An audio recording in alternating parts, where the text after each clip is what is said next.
Rencontre sur RCF, et bien aujourd'hui une rencontre avec l'association Les Amis de Goma qui agit donc en solidarité avec la population de Goma dans la République démocratique du Congo. On essaye, Jean-François Sébinois, de ne pas se tromper, il y a un autre Congo. Il y a un autre Congo, c'est le Congo-Brazzaville, qui est une ancienne colonie de la France. Effectivement, pour nos auditeurs, et pour situer la République du Zaïre et la République démocratique du Congo, il faut se référer au Congo-Brazzaville, qui est légèrement à l'ouest, à la République centrafricaine, qui est au nord de la République démocratique du Congo. Voilà, donc en pleine Afrique centrale. Martine Bachelet, combien êtes-vous pour effectuer ce travail? Disons qu'on est une cinquantaine, de membres quand même très actifs, des jeunes, des moins jeunes, des ruraux, des citadins, voilà. Donc chacun il donne avec ses compétences. Et puis il y a des aides ponctuelles et des soutiens de jeunes notamment, et vous y tenez beaucoup. Oui, tout à fait, notamment les jeunes du lycée Germaine Coty au Havre, les jeunes du CAP Magasinage, qui sont venus nous aider à charger le container l'année passée avec leurs professeurs, qui ont beaucoup travaillé, sous la pluie battante d'ailleurs, mais avec une grande constance, et qui ensuite sont venus à nos soirées. Ce sont des jeunes qui sont issus des quartiers Marouge, Montgaillard, qui ont des difficultés scolaires, mais qui se sont vraiment engagés à fond dans notre projet, et que nous avons revu, notamment au niveau du marché de Noël, où ils nous ont aidés aussi à vendre des livres, et ils sont très partie prenante. Donc des colis sont envoyés périodiquement. On pourrait penser éventuellement que vous feriez un autre choix, le choix de l'aide financière. Oui, bien sûr, quand la situation là-bas le permettra. C'est vrai que ce sera mieux si les livres peuvent être imprimés là-bas, si le matériel peut être acheté sur place, parce que ça va faire tourner aussi l'économie là-bas sur place, bien sûr. Mais nous avons encore en projet un container à la fin de l'année. Et puis, il n'est pas possible là-bas, je crois, d'imprimer suffisamment de livres. Non, pas encore. Mais nous espérons bien que cela va pouvoir se faire. Alors, quelle sorte de livres envoyez-vous là-bas ? Alors, nous envoyons principalement des manuels scolaires de mathématiques, de sciences, de français notamment, que nous collectons auprès des établissements scolaires, publics et privés, auprès des associations de parents d'élèves notamment, et des livres de bibliothèque, auprès des centres de documentation des différents établissements. Donc, ce sont des livres dont les établissements scolaires du Havre et de la région n'ont plus besoin. N'utilisent plus, mais nous prenons les livres en bon état et qui correspondent au programme là-bas, en fonction des besoins qui nous sont dictés par l'association là-bas. Ce qui nous manque le plus, ce sont les manuels universitaires, les livres universitaires, parce que nous avons plus de difficultés à les collecter et à en envoyer une quantité suffisante. Vous envoyez aussi des livres pour les bibliothèques ? Oui, tout à fait. Alors des bibliothèques même comme la bibliothèque de Tancarville, des bibliothèques sur Saint-Romain nous ont donné des livres, mais aussi les centres de documentation des établissements nous proposent d'utiliser des livres dont ils n'ont plus l'utilité dans leur fonds. Donc vous collectez ces manuels et ces livres dans les écoles. Ce sont les jeunes eux-mêmes qui participent à ce travail-là, ou bien vous venez dans l'école certains jours, vous assurez des permanences, comment ça se passe? Non, cela dépend. On est souvent contacté soit par les documentalistes, soit par les gestionnaires, et puis nous sommes quelquefois en lien avec les clubs solidarité, comme par exemple la Cricto Lesneval, où les jeunes collégiens sont très impliqués, qui ont d'ailleurs rencontré notre Kiba Léonard, qui venait de République démocratique au mois de novembre. Donc c'est tout un travail qui est fait en lien avec les lycéens et les collégiens ici. Jean-François Sébinois, vous vouliez ajouter quelque chose? Oui, je voulais ajouter qu'en fait, cette rencontre avec les élèves des collèges, c'est une espèce quand même de rendez-vous du donner et du recevoir. C'est-à-dire que dans la mesure où ces jeunes, qu'il s'agisse éventuellement du lycée Germaine Coty ou des jeunes de Cricto du collège, et nous allons participer à leur formation. C'est pas seulement une sensibilisation, à leur formation sur les questions de développement. Indirectement également, des formations en géographie. Nous sommes contents en retour de voir l'enthousiasme avec lequel ils soutiennent les actions que nous menons. Parce qu'en dehors du fait, par exemple, d'avoir reçu notre invité du Sud, comme on dit, et les jeunes du club Crypto ont organisé des activités qui leur ont permis de nous remettre un chèque de 300 € ayant participé à l'expédition du conteneur. Et les jeunes du lycée Germaine Coty, non seulement ils ont participé au chargement du conteneur, mais en venant à nos soirées, ils ont l'occasion de vivre avec une population qui est essentiellement d'origine rurale. Nous faisons ainsi cohabiter non seulement des générations, mais également des milieux différents, qui se découvrent et qui sont surpris de voir qu'ils peuvent s'apprécier les uns les autres. Ces jeunes que vous rencontrez l'un et l'autre, quelle perception ont-ils de l'Afrique aujourd'hui? Êtes-vous surpris de ce qu'ils vous disent, de la manière dont ils voient l'Afrique? Aujourd'hui, contrairement à il y a une période de 30-40 ans, ce qui caractérise quand même tous ces jeunes, c'est leur esprit d'ouverture, c'est leur souci de comprendre. Et ils sont très ouverts, et donc c'est avec bonheur que nous participons à leur culture finalement, que nous répondons à leurs questions très intéressées, très curieuses. Est-ce qu'il y a encore des clichés? Non, chez les jeunes aujourd'hui, on trouve beaucoup moins de clichés qu'il y a 20-30 ans. C'est pour ça que j'ai voulu marquer la différence entre aujourd'hui et il y a 30 ans. Mais au contraire, ils sont tout étonnés quand on leur montre les conditions dans lesquelles les jeunes vivent encore en Afrique aujourd'hui. Et souvent, ils ne sont pas loin de se représenter ça.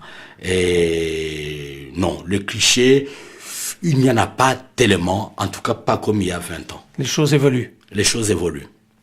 Martine Bachelet, vous constatez la même chose? Ah oui, tout à fait, oui, oui. Et on a toujours un enthousiasme, on ressent toujours un enthousiasme. Et puis les questions au lycée Coty, quand Kiba Léonard était là, bon, les questions étaient précises sur les modes de vie.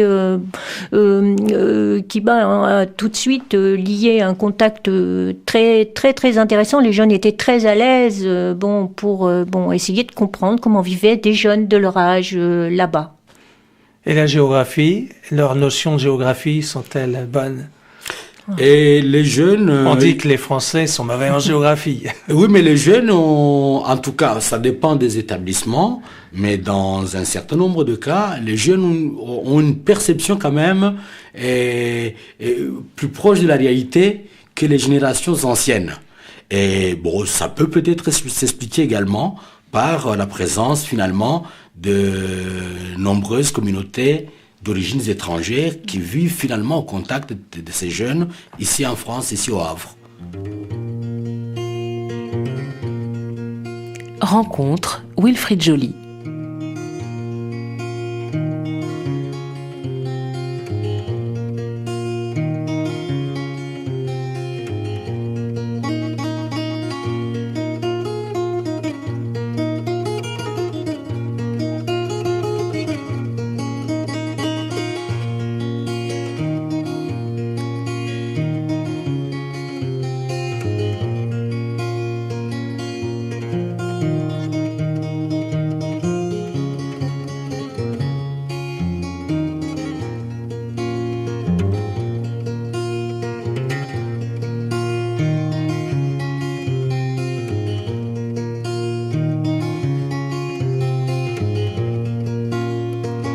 Mariama na Mariama Gaba Mariama.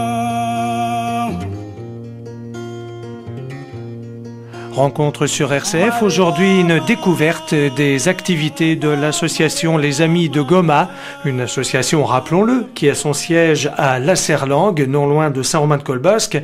Vous allez de temps à autre en Afrique, Jean-François Sébinois? Ben oui, l'Afrique, c'est mon continent d'origine, le Congo, c'est mon pays, Goma, c'est ma région.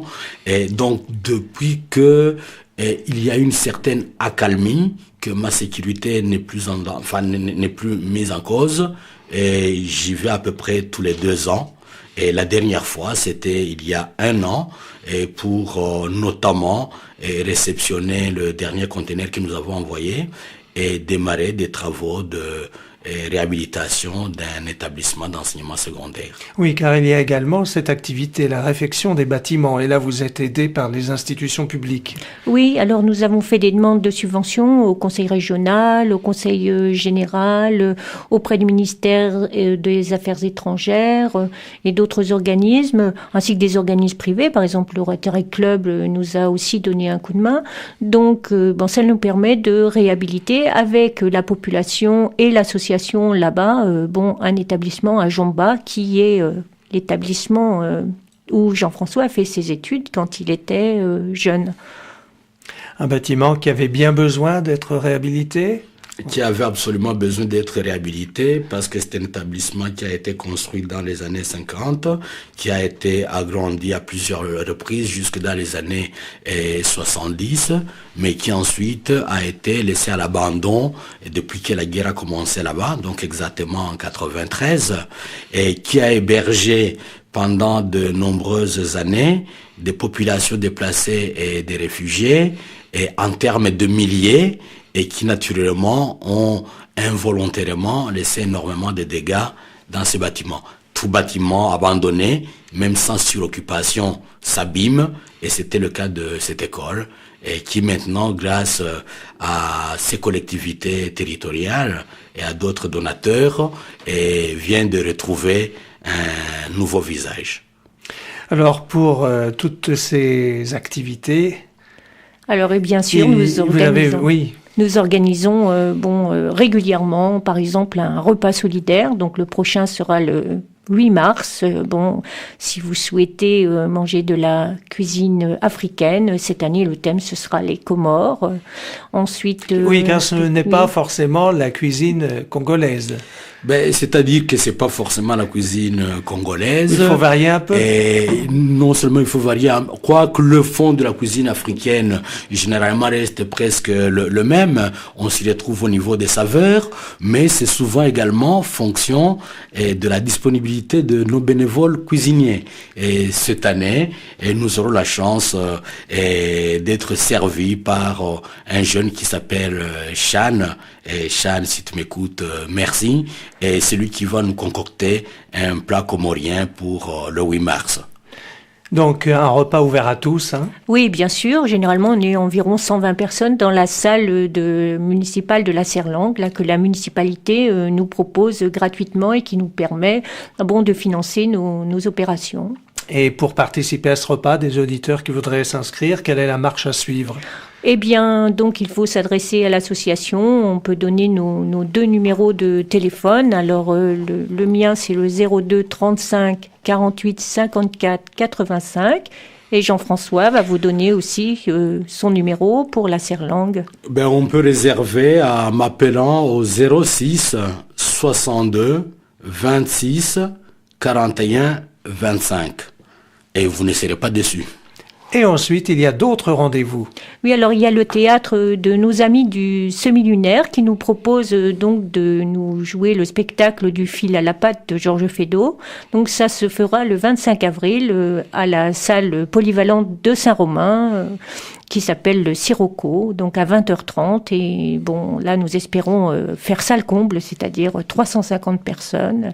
Alors, les mêmes numéros de téléphone pour réserver, et puis aussi auprès de nos adhérents qui vont aussi prospecter auprès des amis, pour que ce spectacle soit un succès. Merci en tout cas au Théâtre du Semi-Lunaire. Et ensuite, vous pensez à ceux qui préfèrent les vides-greniers ? Oui, alors le 4 mai, donc le Rotary Club du Havre, salle François 1er, organise un vide-grenier auquel nous sommes associés. Et là, sur notre stand, nous vendrons à tout petit prix des tas de choses qui nous sont données au profit de l'association. Et puis il y aura fin juin un barbecue également. Et alors à chaque fois, il y a des ventes de produits artisanaux. Oui, alors ce sont des produits artisanaux qui nous sont ramenés notamment de Kinshasa, qui sont donc achetés sur place, sur les marchés. Il y a aussi de très jolies poupées qui ont tout de suite un succès toujours renouvelé, donc qui sont fabriquées par une personne handicapée à Kinshasa, de jolies poupées que nous vendons toujours au bénéfice de la population et des jeunes de Goma. Eh bien, merci à tous les deux pour cette participation à Rencontre.